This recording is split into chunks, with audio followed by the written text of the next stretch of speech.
My heater stopped working, but the good news is that I'm an American Home Shield member and can use the video chat feature in the AHS app to get real-time repair help. Hello, thank you for using video chat today. My name is Jason. I'll be your HVAC expert. What's your name and how can I help you? Hey Jason, my name is Shelby. My heater isn't working. I've got the thermostat set to 70, but it feels like 50 degrees in here. Oh no, okay. Let's tackle this together. First, I'm going to send you a request to flip the camera on your phone so I can see what you're seeing. And then I would like for you to show me the thermostat and turn the heat on and set it to the desired temperature.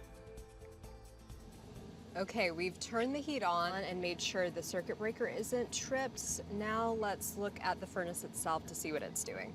Shelby, before you do anything, let's make sure the power to the furnace is turned off and it's safe to proceed. Okay. Now open the cover. You should see a sticker with the brand name and model number. I'm gonna flip your camera so I can take a screenshot of that. Got it, there we go. And then I'll look it up in the manual and wiring diagrams if we need them. Now please go ahead and use your screwdriver to take off the front panel. I wanna see the control board and I'll show you what to check. Now you see this part right here? We're gonna check resistance to the blower wheel. This is what blows hot air through the system. Just go ahead and reach under there carefully to see if you can manually spin the wheel. It should spin freely. It spins a little bit, but it's definitely hard to do. So you feel like there's a lot of resistance? Yes, unfortunately. Well, that's a sign that your blower motor is going bad and it may need to be replaced. Oh no. Don't worry.